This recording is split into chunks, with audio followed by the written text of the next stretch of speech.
പ്രാർത്ഥനയെക്കുറിച്ചുള്ള അടുത്ത ഭാഗത്തേക്ക് നമുക്ക് വേഗം പ്രാർത്ഥനയോടുകൂടെ പ്രവേശിക്കാം.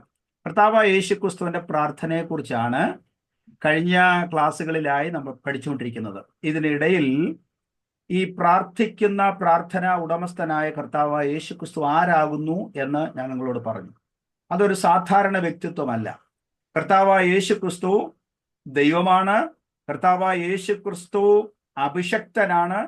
ആ അഭിഷേകത്തിന്റെ ഘടകങ്ങളെ കുറിച്ചൊക്കെ ഞാൻ പറയുവാനിടയായി തോന്നുന്നു. എന്തുകൊണ്ടാണ് യേശുക്രിസ്തു പ്രാർത്ഥിച്ചത്, അല്ലെങ്കിൽ യേശുക്രിസ്തുവിന് പ്രാർത്ഥനയുടെ ആവശ്യകത എന്തായിരുന്നു? വൈ ഡസ് ജീസസ് പ്രേ? എന്തിനാണ് യേശു പ്രാർത്ഥിച്ചത്? ഇത് പലരും ചോദിക്കുന്ന ഒരു ചോദ്യമാണ്. യേശു ദൈവമല്ലേ? യേശുവിന് പ്രാർത്ഥനയുടെ ആവശ്യം ഉണ്ടായിരുന്നു? ന്യായമായ ഒരു ചോദ്യമാണ്. 4 ഉത്തരം ഞാൻ പറയാം. 1, prayer is how important to Jesus in God's mission on earth. ദൈവത്തിന്റെ ഭൂമിയിലെ ദൗത്യത്തിൽ യേശുവിന് പ്രാർത്ഥന എത്ര പ്രാധാന്യമുള്ളതായിരുന്നു എന്ന് കാണിക്കാൻ യേശു പ്രാർത്ഥിക്കുന്നു. ഭൂമിയിലെ ദൈവത്തിന്റെ പദ്ധതി നടപ്പിലാക്കുവാനായിട്ടാണ് യേശു ഭൂമിയിൽ വരുന്നത്. മിഷൻ ഓഫ് ജീസസ് എന്ന് പറയും. മിഷൻ ഓഫ് ജീസസിനാണ് അനോയിന്റിങ് എന്ന് പറയുന്നത്. അതാണ് ദൗത്യം അല്ലെങ്കിൽ നിയോഗം എന്ന് പറയുന്നത്. ആ നിയോഗത്തിൽ യേശുക്രിസ്തുവിന് പ്രാർത്ഥന എത്ര പ്രാധാന്യമുള്ളതാണെന്ന് തൻ്റെ അനുയായികളെ ബോധ്യപ്പെടുത്തുന്നതിനാണ് യേശുക്രിസ്തു സ്വതവേ പ്രാർത്ഥിക്കുന്നത്. മനസ്സിലാക്കണം. നമുക്കൊരു ദൗത്യമുണ്ട്. ഈ ഭൂമിയിൽ നമ്മൾ വന്നിരിക്കുന്നത് അപ്രതീക്ഷിതമായിട്ടല്ല, നമ്മുടെ ഇഷ്ടപ്രകാരവുമായിട്ടല്ല. നാം എല്ലാവരും ദൈവത്തിൻ്റെ ഇഷ്ടപ്രകാരമാണ് ഈ ഭൂമിയിൽ വന്നിരിക്കുന്നത്. അറിഞ്ഞോ അറിയാതെയോ നമ്മുടെ മേലൊരു ദൗത്യമുണ്ട്. നമ്മുടെ അമ്മയുടെ ഉദരത്തിൽ നാം ജനിക്കുന്നതിന് മുൻപ് തന്നെ ദൈവം നമ്മെ കണ്ടു. ലോകസ്ഥാപനം മുതൽ അവൻ നമ്മെ കണ്ടു എന്നാണ് വേദപുസ്തകം പറയുന്നത്, അല്ലെ? ഒന്നുമില്ലാതിരുന്നപ്പോൾ അവൻ നമ്മെ കണ്ടു എന്ന് സങ്കീർത്തനത്തിൽ വായിക്കുന്നു. അപ്പോ ഡോഗ്മ എന്നൊക്കെ അതിന് ഗ്രീക്കിൽ പറയുന്നത്. ഡോഗ്മ എന്ന് പറഞ്ഞാൽ പ്രീ ഡെസ്റ്റിനേഷൻ, അല്ലെങ്കിൽ ദൈവത്തിന്റെ നിർണയപ്രകാരം, ദൈവത്തിന്റെ പദ്ധതി പ്രകാരം നമ്മൾ ഈ ഭൂമിയിൽ വന്നു. ഈ ദൈവം നമ്മെ ഏൽപ്പിച്ചിരിക്കുന്ന പദ്ധതി നടപ്പിൽ വരുത്തുവാൻ നമുക്ക് അറിവുണ്ടായിരിക്കാം, അതിനുള്ള യോഗ്യതകൾ ഉണ്ടായിരിക്കാം, അതിനുള്ള എല്ലാ സജ്ജീകരണങ്ങളും നമുക്കുണ്ടായിരിക്കാം. പക്ഷെ അതുകൊണ്ടൊന്നും പൂർണ്ണമാകുന്നില്ല. പ്രാർത്ഥനയിൽ കൂടെ മാത്രമേ അത് പൂർണ്ണമാക്കുവാൻ നമുക്ക് കഴിയുകയുള്ളൂ. സ്തോത്രം. പ്രാർത്ഥനയിൽ കൂടെ മാത്രമേ ആ പദ്ധതി പൂർണ്ണതയിലേക്ക് ചെല്ലുകയുള്ളൂ. നാം എത്ര അറിവുള്ളവരായിരുന്നാലും കർത്താവായ യേശുക്രിസ്തു അറിവിന്റെ പൂർണ്ണ കുംഭമായിരുന്നു. അറിവിന്റെ നിറകുടമായിരുന്നു യേശു. തന്നോട് ചോദിക്കുന്നവരോട്, വാദിക്കുന്നവരോട് താന് കൃത്യമായി മറുപടി കൊടുക്കുവാൻ അറിവുള്ളവനായിരുന്നു. ദൈവത്തിന് സഹായം തനിക്കുണ്ടായിരുന്നു. താനൊരു അഭിഷിക്തനായിരുന്നു. എങ്കിൽ പോലും കർത്താവായ യേശുക്രിസ്തു അതിലെല്ലാം ഉപരിയായി ആശ്രയിച്ചത് പ്രാർത്ഥനയിലാണ്. അപ്പൊ നമ്മൾ എത്രമാത്രം ശ്രേഷ്ഠരാണെങ്കിലും നമ്മൾ പ്രാർത്ഥിക്കുന്നവരായിരിക്കണം. ആമേൻ. പ്രാർത്ഥിക്കുന്നവരായിരിക്കും. എല്ലാവരും ഒന്ന് പറഞ്ഞേ, പ്രാർത്ഥിക്കുന്നവരായിരിക്കണം. അതാണ് കർത്താവായ യേശുക്രിസ്തുവിന്റെ പ്രാർത്ഥനയുടെ പ്രാധാന്യത. 2, Jesus was submissive to the Father. കർത്താവായ യേശുക്രിസ്തു ദൈവത്തിന് പൂർണ്ണമായി കീഴടങ്ങി നിന്ന ഒരു വ്യക്തിയാണ്. Submissive to the Father. അത് പ്രത്യേകം മനസ്സിലാക്കുക. താൻ ഒരു നമ്മൾ പറയുന്ന പോലെ ഒരു സ്വതന്ത്ര വ്യക്തിയായിരുന്നില്ല. യേശുക്രിസ്തു എപ്പോഴും പിതാവിന് വിധേയപ്പെട്ടാണ് ഏത് കാര്യങ്ങളും ചെയ്തുകൊണ്ടിരുന്നത്. ഏത് കാര്യത്തിലും ഇടപെടുന്നതിന് മുമ്പ് യേശു പ്രാർത്ഥിക്കുന്നു. ആ പ്രാർത്ഥനയിലേക്ക് നമ്മൾ വരുമ്പോൾ നമുക്കത് കാണാൻ കഴിയും. അപ്പം നമുക്ക് പ്രാർത്ഥന എന്താണ്, നമുക്ക് ഇമ്പോർട്ടൻസ് ആണെന്ന് യേശു പറയുന്നത് നാം ഒരു സബ്മിസീവ് ആയിരിക്കുന്നു എന്ന് കാണിക്കാനാണ് നാം കൂടുതൽ പ്രാർത്ഥിക്കുന്നത്. സ്തോത്രം. കർത്താവേ, ഇന്നത്തെ കാര്യം നിന്റെ കൃപയിൽ ആശ്രയിച്ച് ചെയ്യുവാൻ എന്നെ സഹായിക്കണമേ. ഞാൻ പഠിക്കുവാൻ പോകുന്നു, ഞാൻ ശുശ്രൂഷിക്കുവാൻ പോകുന്നു, ഞാൻ ജോലിക്ക് പോകുന്നു. ഞാനൊരു കാര്യത്തിൽ ഏർപ്പെടുവാൻ പോകുന്നു, കർത്താവെ അതിന് എനിക്ക് കൃപ നൽകണമേ എന്നുള്ള സബ്മിഷനാണ് ഓരോ ദൈവ പൈതലിന്റെ പ്രാർത്ഥനയിലും മുഴങ്ങിക്കേൾക്കേണ്ടത്. Jesus was submissive to the Father. എങ്കിൽ മാത്രമേ അത് പൂർണ്ണമാവുകയുള്ളൂ. 3, praying shows an attachment to the Father. ദൈവവുമായിട്ടുള്ള നമ്മുടെ അഭേദ്യമായ ബന്ധം ആണ് പ്രാർത്ഥനയിൽ കൂടെ കാണുന്നത്. ഇന്റിമസി, അഫർമിറ്റി എന്നൊക്കെ പറയും. യേശുക്രിസ്തു ദൈവത്തോട് പ്രാർത്ഥിക്കുന്നതിന് കാരണം എന്താണ്? അഭേദ്യമായ ബന്ധം. ഒരുവന് ദൈവവുമായിട്ടുള്ള ബന്ധത്തിന്റെ ആഴം അളക്കുന്ന അളവുകോലാണ് പ്രാർത്ഥന. ദൈവവും മനുഷ്യനുമായി ഇഴുകിച്ചേരുന്ന ബാന്ധവമാണ് പ്രാർത്ഥന. ഒരുവന് എത്രമാത്രം ആത്മിക ആഴമുണ്ടെന്ന് കാണിക്കുന്ന പ്രക്രിയയാണ് പ്രാർത്ഥന. നമുക്ക് ദൈവമായിട്ട് ബന്ധമുണ്ടെന്ന് നമുക്ക് എങ്ങനെ പറയാൻ കഴിയും? പ്രാർത്ഥന നോക്കിയാൽ മതി. പ്രാർത്ഥന നോക്കിയാൽ മതി. ആവശ്യങ്ങൾക്ക് വേണ്ടി പ്രാർത്ഥിക്കുന്നതല്ല, ദൈവവുമായിട്ടുള്ള ബന്ധത്തിന്റെ ആഴത്തിൽ നിന്ന് പ്രാർത്ഥിക്കുക. ദൈവവുമായിട്ടുള്ള ബന്ധത്തിന്റെ ആഴത്തിൽ, ആ ഊഷ്മളതയിൽ പ്രാർത്ഥിക്കുമ്പോൾ ആഹാരം പോലും മറക്കും. അതിനാണ് ഉപവാസം എന്ന് പറയുന്നത്. സ്തോത്രം, അല്ലേ? അതാണ് ടെസോം, ഉപവാസം എന്ന് പറയുന്നത്. അപ്പം ദൈവവുമായിട്ടുള്ള അഭേദ്യമായ ബന്ധം, ഇന്റിമസി, ആഴമായ ദൃഢമായ ബന്ധം നമുക്കുണ്ടാകണം. അതിൻ്റെ ഒരു പ്രസ്താവന പോലെയാണ് പ്രാർത്ഥന നിൽക്കുന്നത്. 4-ാമത്തെ കാരണം, Jesus prayed because he depended on God his Father. He depended on God his Father. തൻ്റെ പിതാവിന് പൂർണ്ണമായും താൻ കീഴ്പ്പെടുന്ന ഒരു വ്യക്തിയായിരുന്നു. യോഹന്നാന്റെ സുവിശേഷം 6-ാം അധ്യായം 38-ാം വാക്യത്തിൽ അത് സ്പഷ്ടമായി രേഖപ്പെടുത്തിയിട്ടുണ്ട്. ഒന്ന് വായിക്കാമോ? യോഹന്നാന്റെ സുവിശേഷം 6-ാം അധ്യായത്തിന്റെ 38-ാമത്തെ വാക്യം. ഞാൻ എന്റെ ഇഷ്ടമല്ല, എന്നെ അയച്ചവന്റെ ഇഷ്ടമത്രേ ചെയ്യുവാൻ സ്വർഗത്തിൽ നിന്ന് ഇറങ്ങി വന്നിരിക്കുന്നത്. മതി. ഞാൻ എന്റെ ഇഷ്ടമല്ല, not on my will but on your will. എന്റെ ഇഷ്ടമല്ല, നിന്റെ ഇഷ്ടം ചെയ്യുവാൻ ഞാൻ ഇറങ്ങി വന്നിരിക്കുന്നു എന്ന് യേശു പറഞ്ഞു. He was totally depended on God his father. സ്തോത്രം. അങ്ങനെ ദൈവകേന്ദ്രീകൃതമായ ഒരു പ്രാർത്ഥന. നമ്മുടെ ജീവിതവും അങ്ങനെ ആയിരിക്കണം. നമ്മുടെ ശുശ്രൂഷകളും അങ്ങനെ ആയിരിക്കണം. താവേ, എൻ്റെ ഇഷ്ടമല്ല, നിന്റെ ഇഷ്ടം. അത് പാട്ടുകളിൽ മാത്രമേ ഇപ്പൊ കേൾക്കാറുള്ളൂ. ഇഷ്ടം, നിന്റെ ഇഷ്ടം മാത്രം എന്ന് നമ്മൾ പാടും. പക്ഷെ ജീവിതത്തിലെ എല്ലാ പ്രവൃത്തിയും എൻ്റെ ഇഷ്ടമാണ് നടക്കുന്നത്. ആ എൻ്റെ ഇഷ്ടത്തിലേക്ക് ദൈവത്തെ കൊണ്ടുവരുവാനാണ് പ്രാർത്ഥിക്കുന്നത്. അല്ലേ? എൻ്റെ ഇഷ്ടത്തിലേക്ക് ദൈവത്തെ കൊണ്ടുവരണം. അതാണ് ഇന്നത്തെ പ്രാർത്ഥന. അല്ലേ? ദൈവത്തെ എങ്ങനെ ഉപയോഗിക്കാമെന്നുള്ള വാക്കുകളാണ് പ്രാർത്ഥനയിൽ ഇന്ന് മുഴങ്ങി കേൾക്കുന്നത്. എല്ലാവരും പിണങ്ങിയെന്ന് തോന്നുന്നു, അല്ലേ? ദൈവത്തെ നമുക്ക് എങ്ങനെ ഉപയോഗിക്കാമെന്നുള്ളതിൻ്റെ ഒരു വിശദീകരണമാണ് നമ്മുടെ പ്രാർത്ഥന. പക്ഷെ വേദപുസ്തകം എന്ന് പറയുന്നത് നമ്മളെ എങ്ങനെ ദൈവത്തിന് ഉപയോഗിക്കാമെന്നുള്ളതിൻ്റെ വിശദീകരണമാണ്. ഇവിടെ കടന്നാ നമ്മൾ ദൈവമായിട്ട് അടിക്കുന്നത്. മനസ്സിലായോ? സ്തോത്രം. ദൈവത്തിന് എങ്ങനെ നമ്മെ ഉപയോഗിക്കാൻ കഴിയും എന്നുള്ളതിന്റെ വിശദീകരണമാണ് വേദപുസ്തകം. ദൈവത്തെ നമുക്ക് എങ്ങനെ ഉപയോഗിക്കാൻ കഴിയും എന്നുള്ളതിന്റെ വിശദീകരണമാണ് നമ്മുടെയൊക്കെ പ്രാർത്ഥന. അല്ലേ? നമ്മുടെ കാര്യങ്ങൾക്ക് വേണ്ടി കർത്താവിനെ ദുരുപയോഗം ചെയ്യുന്നവരാണ് പലരും. ഓണായിരുന്ന വീഡിയോ പോലും ഓഫ് ആകുന്നു. അല്ലേ? നമ്മുടെ വ്യക്തിപരമായ ആവശ്യങ്ങൾക്ക് വേണ്ടിയും നമ്മുടെ ജീവിതത്തിൽ ദൈവത്തെ തന്നെ വല്ലാതെ യാചിക്കൊണ്ട് ഒന്നും ലഭിക്കുന്നില്ലെന്നൊരു വാക്യമുണ്ടല്ലോ. നമ്മുടെ ഭോഗങ്ങളിൽ ചിലവഴിക്കേണ്ടതിന് വല്ലാതെ യാചിക്കുക. യാക്കോബിന്റെ ലേഖനത്തിലാണെന്ന് തോന്നുന്നു. ഭോഗങ്ങളിൽ ചിലവഴിക്കേണ്ടതിന് വല്ലാതെ യാചിക്കുക. അപ്പം ദൈവത്തെ എങ്ങനെ ദുരുപയോഗം ചെയ്യാമെന്ന് നമ്മൾ പഠിപ്പിച്ചു കൊടുക്കുക.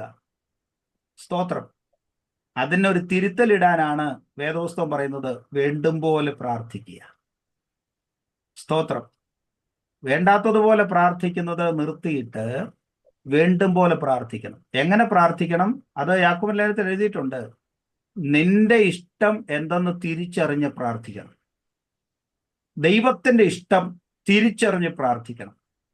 അപ്പൊ ദൈവത്തിന് നമ്മെ എങ്ങനെ ഉപയോഗിക്കാൻ കഴിയുമെന്ന് പ്രാർത്ഥനയിൽ കണ്ടുപിടിക്കണം, തിരുവചനത്തിൽ കൂടെ കണ്ടുപിടിക്കണം.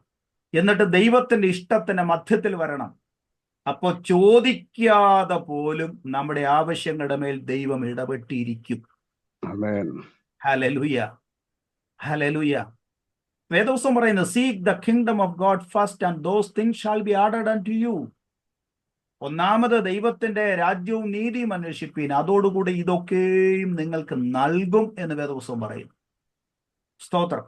അതുകൊണ്ട് നമ്മുടെ ആവശ്യങ്ങൾക്ക് വേണ്ടി പ്രാർത്ഥിക്കരുതെന്നല്ല അതിന്റെ അർത്ഥം. നമ്മുടെ ആവശ്യങ്ങൾക്ക് വേണ്ടി പ്രാർത്ഥിക്കുമ്പോൾ നാം മുൻപിൽ കൊണ്ടുവരേണ്ടത് ദൈവത്തിന്റെ ആവശ്യങ്ങൾ നാം നടത്തുന്നുണ്ടോ എന്നൊരു ചോദ്യം നമുക്കുണ്ടാകണം. യേശു ക്രിസ്തു പ്രാർത്ഥിക്കുന്നതിന്റെ അടിസ്ഥാന കാരണങ്ങൾ ഇവയൊക്കെയാണ്. കാരണം പ്രാർത്ഥനയിൽ കൂടെയാണ് ലോകത്ത് വിപ്ലവം നടന്നിട്ടുള്ളത്. ലോകത്ത് എന്ത് സംഭവിച്ചിട്ടുണ്ടോ അതെല്ലാം പ്രാർത്ഥനയുടെ മറുപടിയായിട്ടാണ്. ഉൽപ്പത്തി മുതൽ വെളിപ്പാട് വരെ നമ്മൾ വായിക്കുന്നത് വിശുദ്ധന്മാരുടെ പ്രാർത്ഥന, ആവശ്യത്തിലിരിക്കുന്നവരുടെ പ്രാർത്ഥന. രാജ്യങ്ങളിൽ നടന്നത്, സമാഗമന കൂടാരം ആദ്യമായിട്ടുണ്ടാകുന്നത് പ്രാർത്ഥനയിലാണ്. ദൈവത്തിന്റെ ജനമായ ഇസ്രായേൽ മിസ്രൈമിൽ നിന്ന് വിടുവിക്കപ്പെടുന്നത് പ്രാർത്ഥന കൊണ്ടാണ്. അവർ ക്യാപ്റ്റിവിറ്റി എന്ന് പറയുക, അവര് അടിമത്തത്തിൽ നിന്ന് പുറത്തേക്ക് വരുന്നത് ജനത്തിന്റെ പ്രാർത്ഥന കൊണ്ടാണ്. വേദപുസ്തകത്തിൽ നടന്ന വലിയ സംഭവങ്ങൾ എടുത്തു നോക്കിയാൽ അതിന്റെ പിന്നിൽ ഒരു പ്രാർത്ഥനയുണ്ട്. സഭ ഉടലെടുക്കുന്നത് പ്രാർത്ഥന കൊണ്ടാണ്. സഭ വിസിബിൾ അല്ലായിരുന്നു, അത് എല്ലാവർക്കും ദൃശ്യമായി വരുന്നത് പ്രാർത്ഥനയിലാണ്. സഭയുടെ ശ്രദ്ധയേറിയ പ്രാർത്ഥന എന്ന് വേദപുസ്തകം പറയുന്നു. യാക്കോബിന്റെ ലേഖനത്തിൽ പറയുന്നത് നീതിമാന്റെ ശ്രദ്ധയോടുകൂടെ പ്രാർത്ഥന, നീതിമാന്റെ ശ്രദ്ധയോടുകൂടെ പ്രാർത്ഥന. അപ്പം പ്രാർത്ഥനയ്ക്ക് ഒത്തിരി ഇമ്പാക്റ്റ് ഉണ്ട്. അതാണ് നമ്മൾ പ്രാർത്ഥനയിൽ കണ്ടുപിടിക്കുന്നത്. സ്തോത്രം. കർത്താവായ യേശു ക്രിസ്തുവിന്റെ പ്രാർത്ഥന, ഒന്നാമത്തെ പ്രാർത്ഥന കഴിഞ്ഞ ആഴ്ച പറഞ്ഞു, സ്നാനപ്പെടുമ്പോൾ ഉള്ള പ്രാർത്ഥന. തന്റെ സ്നാനത്തിനും സ്വർഗം തുറക്കുന്നതിനും ഇടയ്ക്കുള്ള പ്രാർത്ഥന. ആ പ്രാർത്ഥനയെക്കുറിച്ച് നമ്മൾ പറഞ്ഞതുകൊണ്ട് ആ ഭാഗത്തിലേക്ക് ഞാൻ പോകുന്നില്ല. രണ്ടാമത്തെ പ്രാർത്ഥനയിലേക്ക് നമുക്ക് വരാം. തൻ്റെ ഏകാന്ത പ്രാർത്ഥനകൾ. അതിന് മോർണിംഗ് പ്രെയർ എന്ന് പറയാം, പ്രേ എലോൺ എന്ന് പറയാം. ഏകാന്ത പ്രാർത്ഥനകൾ, ഏറ്റവും കുറഞ്ഞത് 9 പ്രാർത്ഥനകൾ ഈ ഗണത്തിൽ പെടുന്നുണ്ട്. അതെല്ലാം വിവിധ ഉദ്ദേശങ്ങളോട് കൂടിയുള്ള പ്രാർത്ഥനകളായിരുന്നു. ഏകാന്ത പ്രാർത്ഥനകൾ. മർക്കോസിന്റെ സുവിശേഷം 1-ാം അധ്യായം തുറക്കാം. വിശുദ്ധ മർക്കോസിന്റെ സുവിശേഷം 1-ാം അധ്യായം 35-ഉം 36-ഉം വാക്യങ്ങൾ വായിക്കാം.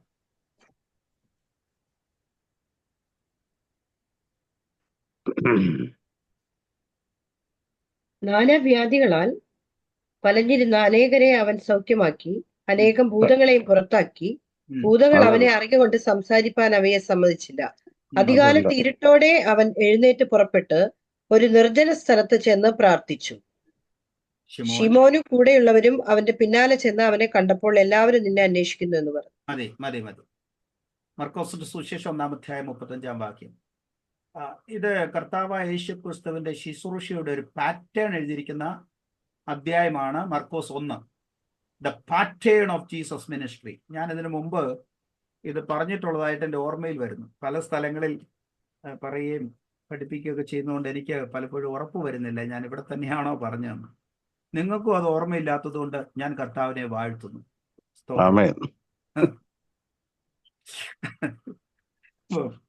മർക്കോസിന്റെ സുവിശേഷം 1-ാം അധ്യായത്തില് the pattern of Jesus ministry എന്നുള്ള ടൈറ്റിലാ കൊടുക്കുന്നത് പഠിക്കുന്നതിന് വേണ്ടി. എന്താണ് ജീസസ് പറഞ്ഞതായിട്ട് ഓർമ്മയുണ്ടോ ആർക്കെങ്കിലും? 3 കാര്യം പറഞ്ഞിരുന്നു പാസ്റ്റർ, മെത്തേഡ്സ്. അതെ. Thank you sister. 3 പ്രാർത്ഥന, പ്രസംഗം, പ്രവൃത്തി എന്നുള്ള 3 മെത്തേഡ് നല്ല കൃത്യമായിട്ട് പറയുന്നു. Prayer, preaching, performance. അല്ലേ? എഴുതിക്കോ. The pattern of Jesus ministry. Pattern of Jesus ministry 1-ാം അധ്യായം, മർക്കോസിന്റെ സുവിശേഷം 1-ാം അധ്യായം 32 മുതൽ 39 വരെയുള്ള ഒരു പാരഗ്രാഫ്. ആ ഒരു പാരഗ്രാഫിലെ 32 മുതൽ 39 വരെയുള്ള വാക്യങ്ങളിലാണ് the pattern of Jesus ministry കിടക്കുന്നത്. എങ്ങനെയാണോ ഒരു ശുശ്രൂഷ നമ്മൾ ചെയ്യുന്നത് എന്ന് യേശുക്രിസ്തു വാക്കും ഭാഷണവും ഇല്ലാതെ ചെയ്ത കാര്യങ്ങൾ നമ്മൾ അടർത്തിയെടുക്കണം. 1 പ്രയർ, 2 പ്രീച്ചിങ്, 3 പെർഫോമൻസ്. അല്ലേ? നമുക്കിത് വേണ്ടത് ഏതാ? 3-ാമത് പറഞ്ഞത്. ഈ 3-ാമത് പറഞ്ഞതാ നമുക്ക് എല്ലാവർക്കും ആവശ്യം. പെർഫോമൻസ് വേണം. നമുക്ക് രോഗികൾ സൗഖ്യമാക്കണം, കുഷ്ഠരോഗികൾ ചാടി എഴുന്നേക്കണം, വല്ല നിലത്തെ ഉണ്ടെങ്കിൽ മരിച്ചവരെ പോലും നമ്മൾ ഉയർത്തെഴുന്നേൽപ്പിച്ചു. ഇതൊക്കെ നടക്കുമെന്നേ, ഇതൊക്കെ നടക്കും, പെർഫോമൻസ് നടക്കും. പക്ഷെ അതിന്റെ മുകളിലുള്ള 2 കാര്യം കൂടെ നടക്കണം. എന്ത് ചെയ്യണം? Prayer and preaching. പ്രീച്ചിങ് എന്ന് പറഞ്ഞാൽ ദ വേർഡ് ഓഫ് ഗോഡ്, ശുദ്ധമായ ദൈവത്തിന്റെ വചനമാ ഉണ്ടാകേണ്ടത്. അപ്പം അതിലെ ആദ്യത്തെ ഭാഗം, ഞാൻ അതിന്റെ ഡീറ്റെയിൽസ് പറയുന്നില്ല. ആദ്യത്തെ ഭാഗമാണ് പ്രയർ. പ്രാർത്ഥിക്കണം. കർത്താവായ യേശു ക്രിസ്തു പ്രാർത്ഥിക്കുന്നു. ആ പ്രാർത്ഥനയുടെ സ്വഭാവം അവിടെ എഴുതിയിട്ടുണ്ട്. പ്രാർത്ഥനയുടെ സ്വഭാവം. എനിക്ക് തോന്നുന്ന കഴിഞ്ഞ ആഴ്ചയിൽ ഞാൻ പ്രാർത്ഥനയെക്കുറിച്ചുള്ള പ്രാർത്ഥനയുടെ സ്വഭാവം ഞാൻ പറഞ്ഞതായിട്ട് എനിക്ക് തോന്നുന്നു. 1, ദ നേച്ചർ ഓഫ് പ്രയർ. യേശുക്രിസ്തുവിന്റെ പ്രാർത്ഥനയിൽ ദ നേച്ചർ ഓഫ് പ്രയർ, പ്രാർത്ഥനയുടെ സ്വഭാവം 1, ഒറ്റയ്ക്ക് തനിച്ച് ഏകാന്ത സ്ഥലത്ത് പോയിരുന്ന് പ്രാർത്ഥിക്കുന്നു. 2, അതിരാവിലെ എഴുന്നേറ്റ് പ്രാർത്ഥിക്കുന്നു. 3, വൈകുന്നേരം പ്രാർത്ഥിക്കുന്നു. 4, മുഴുരാത്രിയിലും പ്രാർത്ഥിക്കുന്നു. അതാണ് യേശുക്രിസ്തുവിന്റെ പ്രാർത്ഥനയുടെ സ്വഭാവം എന്ന് പറയുന്നത്. ഏത് നേരത്തും എന്ന് പറഞ്ഞാലും തെറ്റില്ല. ഈ 4 കാര്യങ്ങളും കൂടെ കൂട്ടിച്ചേർത്തിട്ട് ഏത് നേരത്തും എന്ന് പറഞ്ഞാലും തെറ്റില്ല. അതിരാവിലെ എഴുന്നേറ്റ് പ്രാർത്ഥിക്കുന്നു.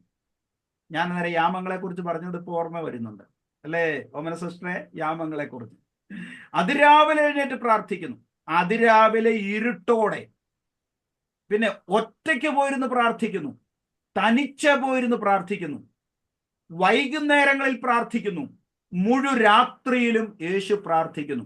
പ്രാർത്ഥന വിട്ട് ഒരു കാര്യവും യേശുവിനുണ്ടായിരുന്നില്ല. അതുപോലെ തന്നെ പ്രാർത്ഥനയുടെ ആവശ്യകതയും വേദപുസ്തകത്തിൽ എഴുതിയിട്ടുണ്ട്. കർത്താവായ യേശുക്രിസ്തുവിന്റെ പ്രാർത്ഥനയുടെ ആവശ്യകത, നീഡ് ഓഫ് പ്രയർ. ശുശ്രൂഷ ആരംഭിക്കുമ്പോൾ പ്രാർത്ഥിക്കുന്നു, ശുശ്രൂഷ അവസാനിക്കുമ്പോൾ പ്രാർത്ഥിക്കുന്നു, ഒരു ശുശ്രൂഷയുടെ മധ്യത്തിൽ യേശു പ്രാർത്ഥിക്കുന്നു, ഗത്സമന തോട്ടത്തിൽ യേശു പ്രാർത്ഥിക്കുന്നു, കാൽവറി ക്രൂശിൽ യേശു പ്രാർത്ഥിക്കുന്നു, ഉയർപ്പിന് ശേഷം യേശു പ്രാർത്ഥിക്കുന്നു, സ്വർഗാരോഹണത്തിന് തൊട്ട് മുമ്പ് പോലും യേശു പ്രാർത്ഥിക്കുന്നു. നമ്മൾ പ്രാർത്ഥന പഠിച്ചു വരുമ്പം നമുക്കത് ഡീറ്റെയിൽസ് ആയിട്ട് പഠിക്കാം. ഏത് സമയത്തും പ്രാർത്ഥിക്കാം.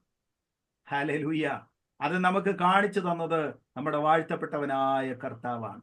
വേദന സഹിക്കുമ്പോഴും, സ്തോത്രം, കയ്യ് ക്രൂശിൽ നിന്ന് പറിച്ചെടുക്കാൻ കഴിയാതിരുന്നപ്പോഴും, തൻ്റെ ശബ്ദം തൊണ്ടയിൽ ഇടറിപ്പോയപ്പോഴും യേശു ദൈവത്തോട് പ്രാർത്ഥിക്കുന്നു. ഹല്ലേലൂയ. ദൈവത്തോട് പിണങ്ങുന്നവരൊക്കെ ഞാൻ കണ്ടിട്ടുണ്ട്. ഞങ്ങളുടെ ചർച്ചയിൽ ഒരു പെൺകുട്ടി ഉണ്ടായിരുന്നു. 12-ാം ക്ലാസ്സിൽ അവള് പരീക്ഷയ്ക്ക് എഴുതാൻ നേരത്ത് സാക്ഷ്യം പറഞ്ഞു, പ്രാർത്ഥിക്കണം. ഞങ്ങൾ പ്രാർത്ഥിച്ചു. അവൾ തോറ്റുപോയി. അവൾ പിന്നെ ചർച്ച വരെ നിർത്തി. ഞാൻ 2 പ്രാവശ്യം ആ പെൺകുട്ടിയെ വിസിറ്റ് ചെയ്തപ്പോൾ ഞാൻ ചോദിച്ചു, നീ എന്താ പ്രാർത്ഥിക്കാഞ്ഞത്? അല്ല, നീ എന്താണ് ചർച്ച വരാത്തത്? ഓ, ഒറ്റ ഉത്തരം കൊണ്ട് എല്ലാം തീർന്നു. ഓ എന്ന് പറഞ്ഞാൽ ദൈവത്തോട് അവളങ്ങ് പിണങ്ങി. ആത്മാർത്ഥമായിട്ടും ചോദിക്കട്ടെ, ദൈവത്തോട് പിണങ്ങാത്തവരെ ആരെങ്കിലും ഇവിടെ ഇരിപ്പുണ്ടോ? In every situation, in every circumstances, whatever it may be, you should pray. You should pray. എങ്കിൽ മാത്രമേ അതിനെ ഓവർകം ചെയ്യാൻ കഴിയൂ. എങ്കിൽ മാത്രമേ അതിനെ അതിജീവിക്കാൻ കഴിയത്തുള്ളൂ. നമ്മൾ പ്രാർത്ഥിക്കാതിരിക്കുമ്പോൾ നമ്മൾ അതിന് കീഴ്പ്പെട്ടു പോവുകയാണ്. ആ സാഹചര്യത്തിൽ നമ്മൾ കീഴ്പ്പെട്ടു പോകും. അപ്പൊ ആ സാഹചര്യത്തിൽ നിന്ന് ഉയർന്നു വരണമെങ്കിൽ പ്രാർത്ഥിക്കണം. അപ്പൊ കർത്താവായ യേശുക്രിസ്തുവിന്റെ പ്രാർത്ഥനയുടെ ആവശ്യകത മനസ്സിലായോ? ഞാൻ ഈ ഭാഗമൊക്കെ വായിച്ചപ്പോൾ എനിക്കത് കംപ്ലീറ്റ് ചെയ്യാൻ കഴിഞ്ഞില്ല സത്യത്തിൽ. ആ ഭാഗം ഓരോ ഞാൻ ഈ പഠനത്തിന് വേണ്ടി, ഈ ക്ലാസ്സിന് വേണ്ടിയൊക്കെ ഓരോ ഭാഗം വായിക്കുമ്പോൾ ഞാൻ എന്നോട് തന്നെ ചോദിച്ചു, എനിക്കങ്ങനെ കഴിയുമോ? ഞാൻ കണ്ടുപിടിച്ച ഉത്തരം കഴിയില്ല. കഴിയില്ല. പക്ഷെ കർത്താവിന്റെ കൃപയിൽ അതിന് സാധിക്കണം എന്നാണ് എനിക്ക് പറയാൻ. കർത്താവ് കാൽവരി ക്രൂശിൽ കിടക്കുകയാണ്. അവിടെ വെച്ച് യേശു പ്രാർത്ഥിക്കുന്നു എന്ന് പറഞ്ഞാൽ, എൻ്റെ ദൈവമേ, എൻ്റെ ദൈവമേ, നീ എന്നെ കൈവിട്ടോ എന്ന് ചോദിക്കുന്ന നേരത്ത് പോലും യേശു ഇന്റർസസറി പ്രയർ ചെയ്യുന്നു, മധ്യസ്ഥ പ്രാർത്ഥന ചെയ്യുന്നു. ഗത്സമനത്തോട്ടത്തിൽ പ്രാർത്ഥിക്കുന്നതിന്റെ വേദന അവിടെ എഴുതിയിട്ടുണ്ട്. തൻ്റെ രക്തം വേർപ്പുതുള്ളി പോലെ കൺവേർട്ട് ആകുക. തൻ്റെ രക്തം വേർപ്പുതുള്ളി പോലെ വീഴുക. ആ സമയം താൻ ദൈവത്തോട് പ്രാർത്ഥിക്കുന്നു. സ്തോത്രം. ഇപ്പം ആ ഭാഗം ഞാൻ അവിടെ വിടുകയാണ്. പ്രാർത്ഥനയുടെ the nature of prayer, the need of prayer, the place of prayer. പ്രാർത്ഥനയ്ക്ക് ഒരു പ്രത്യേക സ്ഥലമൊന്നുമില്ലായിരുന്നു യേശുവിന്. മരുഭൂമിയിൽ പ്രാർത്ഥിക്കുന്നു. എവിടെ? കാട്ടുമൃഗങ്ങളോടൊത്തു പ്രാർത്ഥിക്കുന്നു എന്ന് പറഞ്ഞാൽ തെറ്റില്ല, അവിടെ എഴുതിയിട്ടുണ്ട്. അവൻ കാട്ടുമൃഗങ്ങളോടുകൂടിയായിരുന്നു. സ്തോത്രം. മരുഭൂമിയിൽ പ്രാർത്ഥിക്കുക. നമ്മള് പ്രാർത്ഥിക്കുന്നത്, നമുക്ക് പ്രാർത്ഥിക്കണമെങ്കിൽ എന്നോട് എൻ്റെ ഭാര്യ പറയാറുണ്ട്, നമുക്ക് ഈ പ്രാർത്ഥനയ്ക്ക് ഒരു അന്തരീക്ഷം ഉണ്ടാക്കണമെന്ന്. ആദ്യം ഈ ബിജു പാഷയുടെ പെങ്ങളാ എൻ്റെ ഭാര്യ. അതുകൊണ്ട് റാന്നിക്കാരുടെ ഒരു ഭാഷയായിരിക്കും അത്.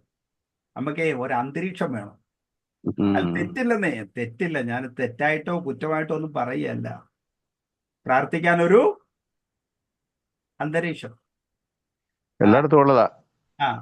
പ്രാർത്ഥിക്കുന്നതിന് മുമ്പ് നമ്മൾ ഒരു അന്തരീക്ഷം അങ്ങ് ഇടും, നമ്മൾ തന്നെ അങ്ങ് ഉണ്ടാക്കും. എങ്ങനെ അന്തരീക്ഷം ഉണ്ട്? ഒത്തിരി സ്വോത്രം അങ്ങ് പറയും, ഒത്തിരി പോട്ടെ.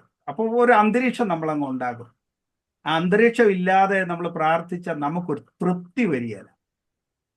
സ്തോത്രം. അങ്ങനെ പ്രാർത്ഥിക്കുന്നവരുണ്ടെങ്കിൽ നല്ല കാര്യമാണ്, ഞാൻ എതിരായി പറയല്ല. പക്ഷെ സാധാരണ നടന്നു വരുന്നൊരു കാര്യം ഞാനങ്ങ് പറഞ്ഞെന്നുള്ളേ ഉള്ളൂ. കർത്താവ് പ്രാർത്ഥിച്ച എവിടെയാണെന്നറിയാമോ? മരുഭൂമിയിൽ. അവൻ കാട്ടുമൃഗങ്ങളോടുകൂടിയായിരുന്നു. സ്തോത്രം.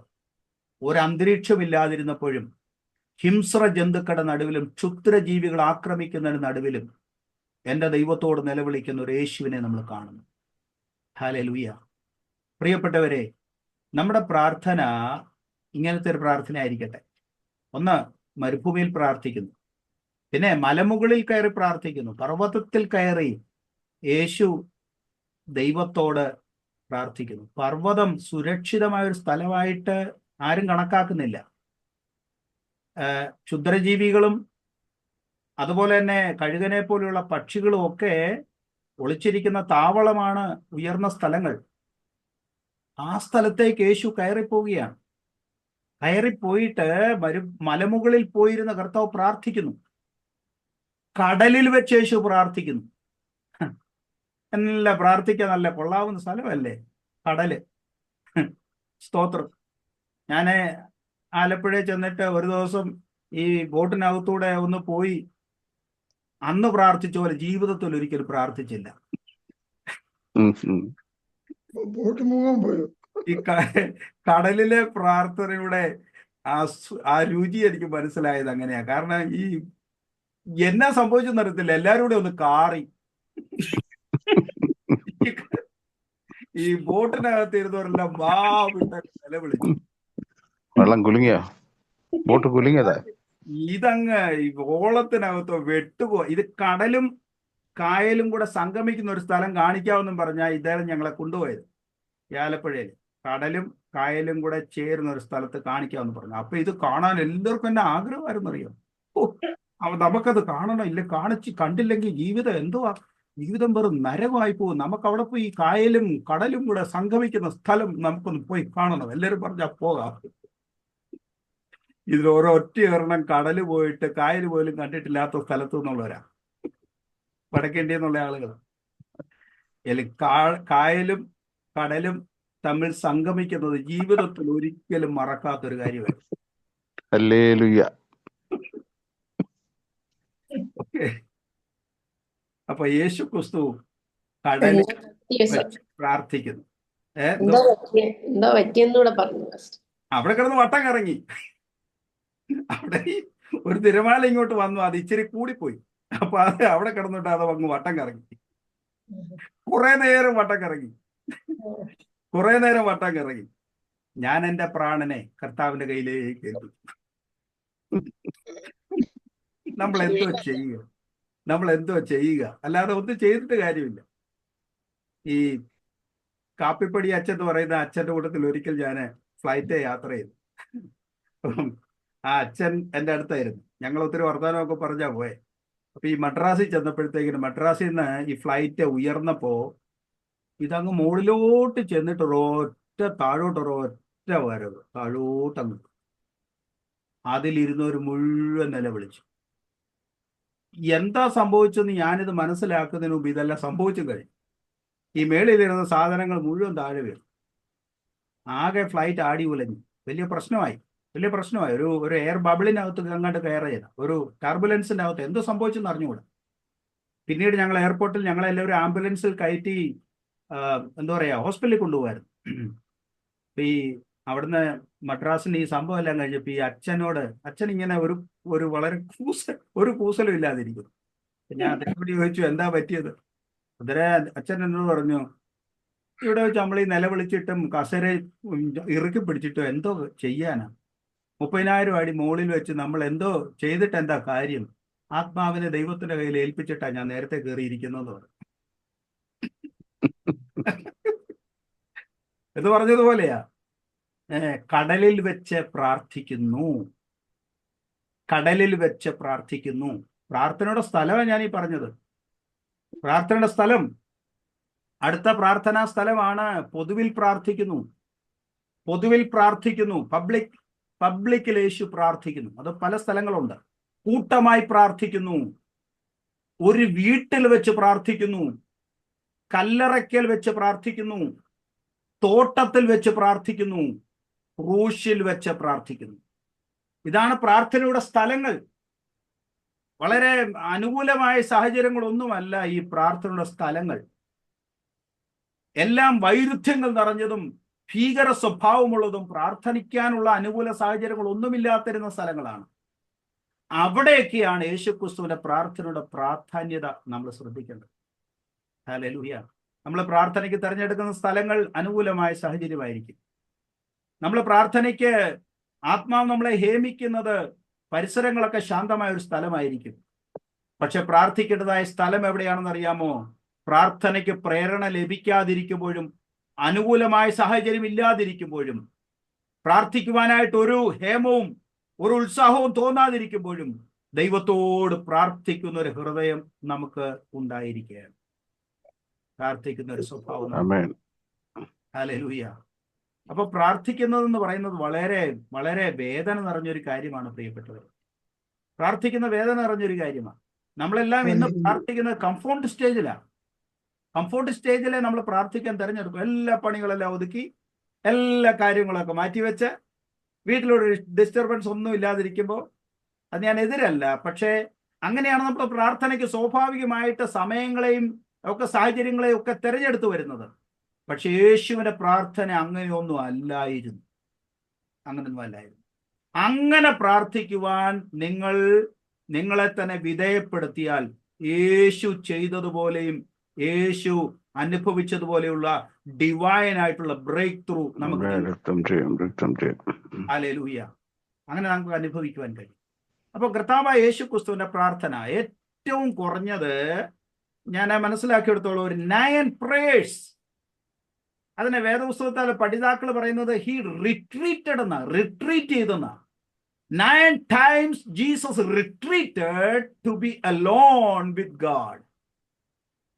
Minimum 9 hours Jesus retreated to be alone with God. യേശു ക്രിസ്തു ദൈവത്തോടു കൂടെയുള്ള സമയത്തെ വേദപുസ്തക വിശാരദന്മാർ പറഞ്ഞിരിക്കുന്നത് അവൻ റിട്രീറ്റ് ചെയ്യുകയായിരുന്നു എന്നാണ്. അപ്പൊ ഇന്ന് എന്നെ കേൾക്കുന്ന പ്രിയപ്പെട്ടവരെ, ദൈവമായിട്ട് അല്പസമയം അത് ചെലവഴിക്കാനായിട്ട് ഒരുങ്ങിക്കേ. ഹല്ലേലൂയ. അപ്പം ഒന്നാമത് അത് ഒരു പ്രിപ്പറേറ്ററി ഡിസേർട്ട് റിട്രീറ്റാ. Preparatory desert retreat.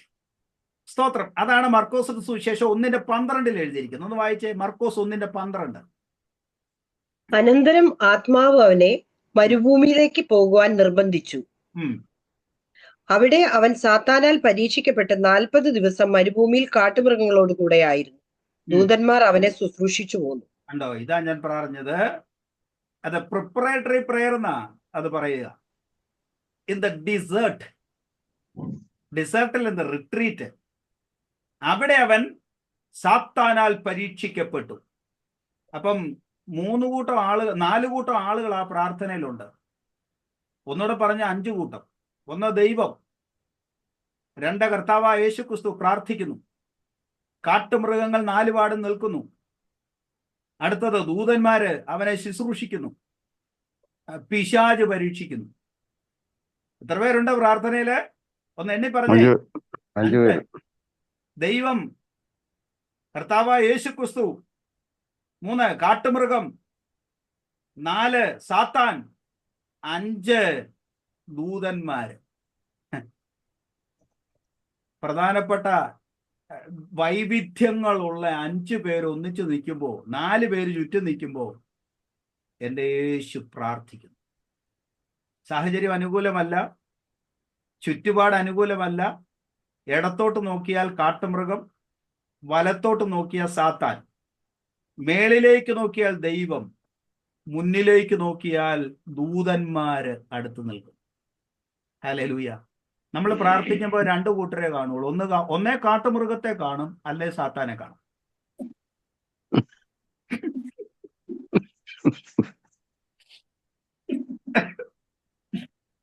അല്ലേ മോളി സിസ്റ്ററെ? പ്രാർത്ഥിച്ചേച്ച് കണ്ണർ തുറക്കുമ്പോൾ നമ്മൾ തന്നെ കാണുന്ന ആന, പിന്നെ കാണുന്ന എന്താ? ആന കഴിഞ്ഞാൽ പിന്നെ നമ്മൾ കാണുന്ന പാമ്പ്, രണ്ടാമത് കാണുന്ന ഒരു കാട്ടുമൃഗമാണ്. പിന്നെ കാണുന്നതൊക്കെ പിന്നെ അയ്യോ രൂപമില്ലാത്ത മൃഗങ്ങൾ, വാലും തലയില്ലാത്തത്, കൊമ്പും, അങ്ങനെ കാട്ടുമൃഗങ്ങളെ നമ്മൾ കാണും പ്രാർത്ഥനയിൽ. പിന്നെ കാണുന്നത് ഒന്നീ കാട്ടുമൃഗം കാണും, അല്ലെങ്കിൽ സാത്താൻ. പിന്നെ സാത്താനെ കാണാത്ത ഏതെങ്കിലും പ്രാർത്ഥന നമുക്കുണ്ടോ? ആ സാത്താൻ ഇല്ലാത്ത ഒരു പ്രാർത്ഥനയ്ക്ക് നമുക്കൊരു രസമില്ല. ഈ പ്രാർത്ഥനയിൽ പങ്കെടുക്കുന്ന എല്ലാവരും ഈ പ്രാർത്ഥനയിൽ മർക്കോസ് സുവിശേഷം 1:12 പ്രാർത്ഥനയില് ഉള്ള 5 പേര് പ്രാർത്ഥിക്കുന്ന ആള് ഉപദ്രവിക്കുവാൻ ആത്മീയമായിട്ടല്ലേ നമ്മളെ ഏതെങ്കിലും തരത്തിൽ നമ്മളെ തളർത്തുവാൻ നിൽക്കുന്ന ആളുണ്ട് പ്രാർത്ഥനയിൽ. അത് പിശാച, സാത്താൻ എന്ന വാക്കിന്റെ എബ്രായ വാക്കെന്താ?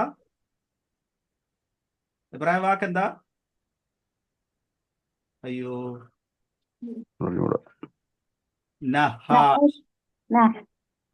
പറഞ്ഞ എന്താ പറയാ? നഹാഷ്. എഴുതിയിട്ടോ? ഞാൻ ചാട്ടിൽ എഴുതണോ? ഹിന്ദി में लिख दिया क्वेश्चन. NAHASH. അതെ.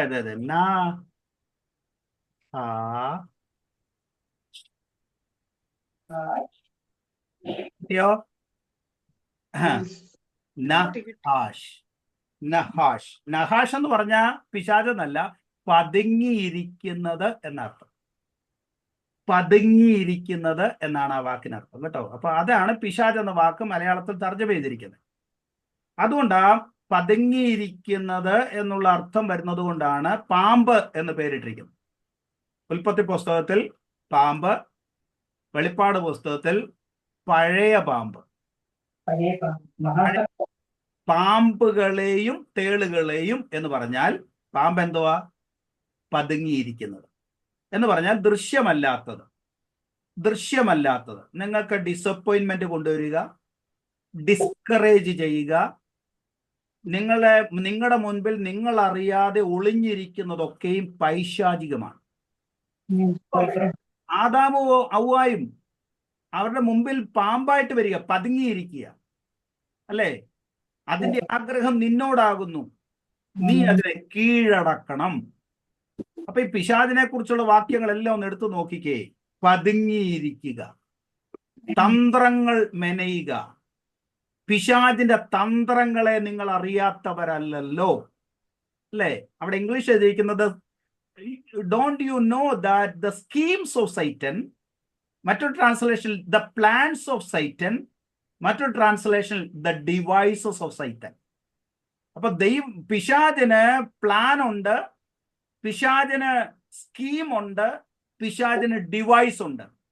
പിശാചിന് നിങ്ങളെ ആക്രമിക്കാൻ ഒരു രൂപരേഖയുണ്ട്, പിശാചിന് നിങ്ങളെ ആക്രമിക്കാൻ ഒരു പദ്ധതിയുണ്ട്, പിശാചിന് നിങ്ങളെ ആക്രമിക്കാൻ ഒരു ഉപകരണമുണ്ട്.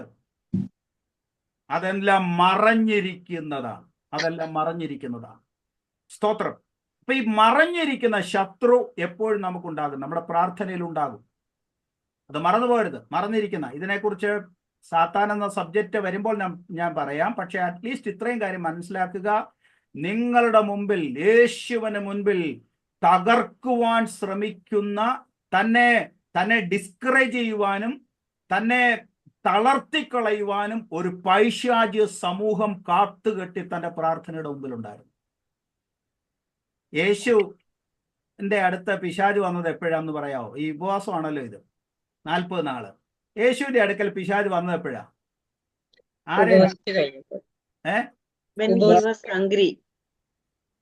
ആലിസാൻഡി പറയുന്നത് ഹംഗ്രി. മിനി സിസ്റ്ററെ ഉപവസിച്ചു കഴിഞ്ഞപ്പോൾ. ഒന്നുകൂടെ പറഞ്ഞോ.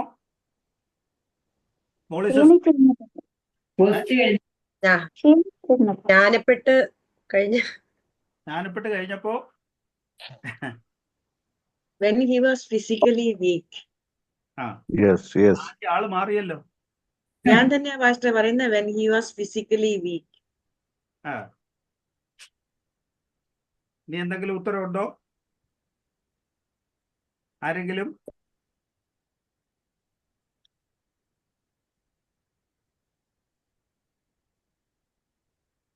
നമ്മുടെ തിരുവചനത്തിൽ വായിക്കുന്നു, 40 ദിവസം 4-ാം അധ്യായം 2-ാം വാക്യം വായിച്ചേ. മത്തായി 4:2.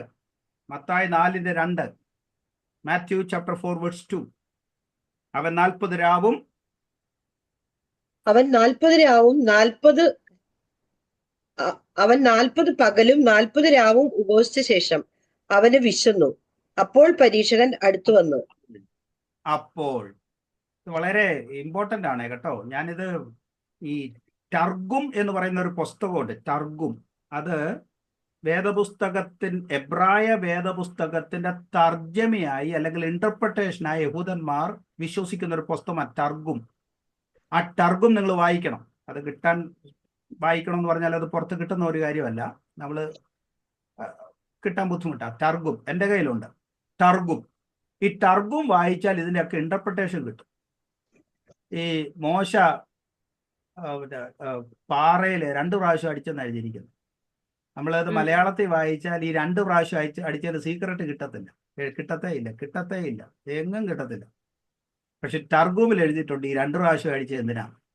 1-ാമത്തെ പ്രാവശ്യം അടിച്ചിട്ട് വെള്ളം കിട്ടിയില്ലല്ലോ, അതുകൊണ്ടല്ലേ 2-ാമത്തെ പ്രാവശ്യം അടിച്ചത്. ആണോ അല്ലയോ? ആണോ? ഇല്ല, പിണങ്ങിയെന്ന് തോന്നുന്നു.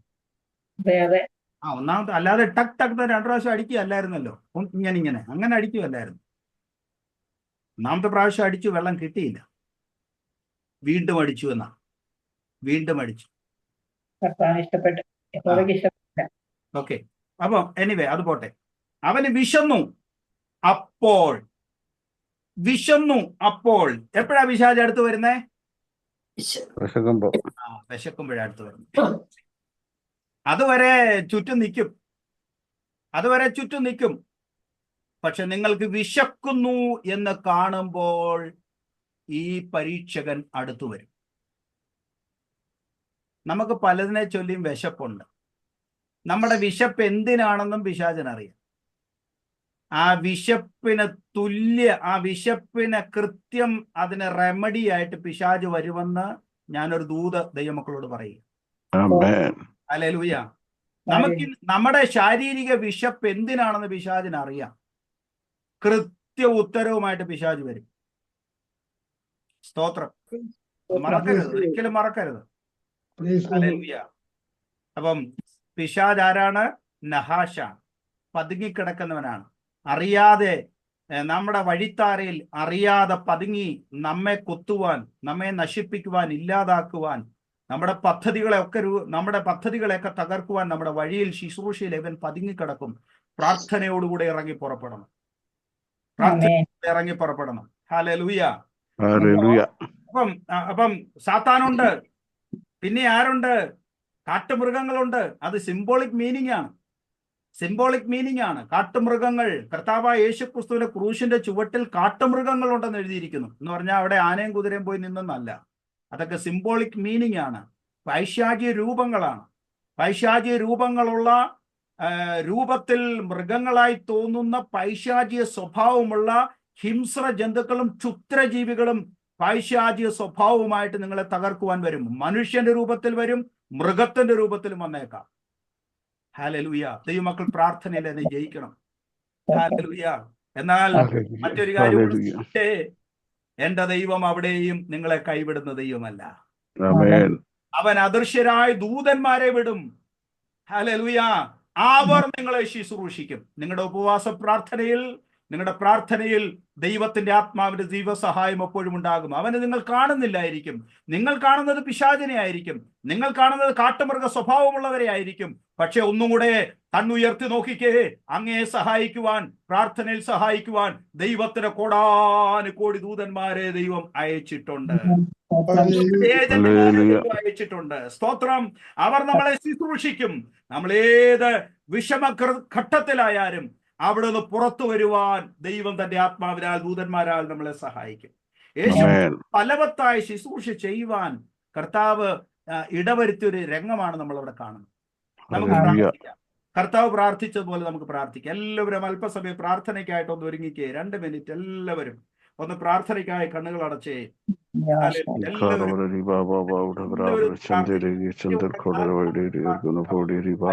ദൈവത്തോട് സംസാരിച്ച് പ്രാർത്ഥിക്കണം. ദൈവദൂതന്മാരെ എനിക്ക് കാണണം. എന്റെ പ്രാർത്ഥനയിൽ ദൈവം എനിക്ക് സഹായമുണ്ടെന്ന് എനിക്ക് കാണണം. സ്തോത്രം. ഞാൻ ഭൂമിയുടെ അവസ്ഥയിലാണ്. കാട്ടുമൃഗങ്ങൾ എനിക്ക് ചുറ്റുമുള്ളതായിട്ട് എനിക്ക് ബോധ്യം വരുന്നു. മറഞ്ഞു കിടക്കുന്ന സാത്താൻ എനിക്ക് ചുറ്റുമുണ്ടെന്ന് എനിക്ക് ബോധ്യം വരുന്നു. ദൂതന്മാരുണ്ട് എന്നെ സഹായിക്കുവാൻ. ഞാൻ ഏകനല്ല, എന്റെ ദൈവം എന്നോട് കൂടെയുണ്ട്. ഫലവത്തായ പ്രാർത്ഥന യേശു ചെയ്തതുപോലെ നമുക്ക് ജയിക്കുവാം. പിശാചിനെ ജയിക്കാൻ നമുക്ക് പഠിക്കണം. വചനത്തിൽ കൂടെ പിശാചിനെ ജയിക്കുവാൻ പഠിക്കണം. അവന്റെ പരീക്ഷകളെ ജയിക്കുവാൻ പഠിക്കണം. സ്തോത്രം. വിശപ്പിന്റെ പ്രശ്നവും ആരാധനയുടെ പ്രശ്നവും ഒക്കെ ജയിക്കുവാൻ കർത്താവിന്റെ ആത്മാവിനാൽ നമ്മെ സഹായിക്കട്ടെ. നമുക്ക് ഒരുമിച്ച് പ്രാർത്ഥിക്കാം. സ്വർഗത്തിലെ ദൈവമേ, നിന്റെ ജനത്തെ സഹായിക്കണമേ. ഞങ്ങളെ തകർക്കുവാൻ, ഞങ്ങളെ തളർത്തുവാൻ പൈശാചിക ശക്തികൾ കണ്ടേക്കാം. എന്നാൽ യേശു പ്രാർത്ഥിച്ചതുപോലെ പ്രാർത്ഥിപ്പാൻ, കർത്താവേ, സാഹചര്യങ്ങൾ ഞങ്ങൾക്ക് അനുകൂലമല്ലെങ്കിൽ പ്രാർത്ഥിപ്പാൻ, ചുറ്റുപാടുകൾ ഞങ്ങൾക്ക് അനുകൂലമല്ലെങ്കിൽ പ്രാർത്ഥിപ്പാൻ, ആത്മീയ സാഹചര്യങ്ങൾ അനുകൂലമല്ലെങ്കിൽ പ്രാർത്ഥിപ്പാൻ, മരുഭൂമിയുടെ അവസ്ഥയിൽ പ്രാർത്ഥിപ്പാൻ, കർത്താവേ, ഞങ്ങളെ ഇന്നു മുതൽ ആത്മാവിൽ ഒരുക്കണമേ എന്ന് ഞങ്ങൾ ദൈവത്തോട് പ്രാർത്ഥിക്കുന്നു.